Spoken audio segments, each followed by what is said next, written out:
Barisan Pemuda Nusantara Bapera Provinsi Aceh menyantuni 200 lebih yatim piatu dari 9 desa yang ada di Banda Aceh.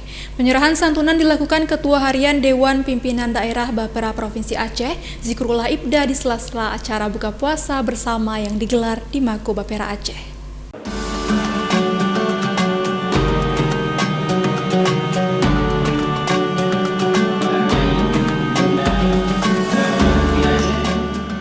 Penyerahan santunan bagi anak yatim yang berasal dari 9 desa di Banda Aceh ini diawali dengan tausiah dan doa yang dipimpin oleh pimpinan Majelis Zikir Arafah, Ustadz Zul Arafah. Dalam tausiah, Ustadz Zul Arafah menyebutkan Allah akan melipat gandakan pahala bagi siapa saja bersedekah di bulan Ramadan, apalagi menyantuni anak yatim. Sementara itu, Ketua DPD Bapera Aceh, Zikrullah Ibda menyebutkan santunan bagi anak yatim merupakan kegiatan tahunan yang dilakukan Bapera dalam rangka membantu yatim piatu.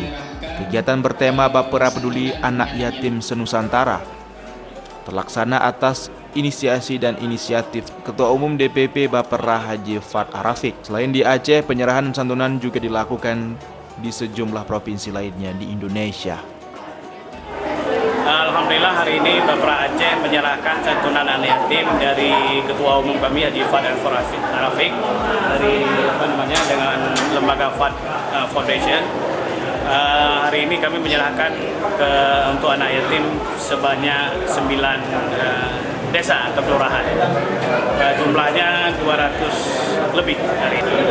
Kegiatan ini sendiri merupakan kegiatan rutin. Kita berdoa meminta kepada Ketua Umum agar ini menjadi agenda tahunan setiap bulan Ramadan, dan untuk Aceh sendiri kita sudah melaksanakan 8 kabupaten hari ini plus provinsi, dan masih ada tersisa 4 lagi yang belum dilaksanakan. Dan ini kegiatan juga merupakan kegiatan santunan anak yatim se-Nusantara dimulai. Penyerahan santunan ini diharapkan dapat membantu para yatim piatu dalam menjalani ibadah Ramadan dan Idul Fitri. Selain itu, program ini merupakan bakti Ormas Bapera dalam membantu masyarakat. Dari Banda Aceh, Tim Liputan iNews melaporkan.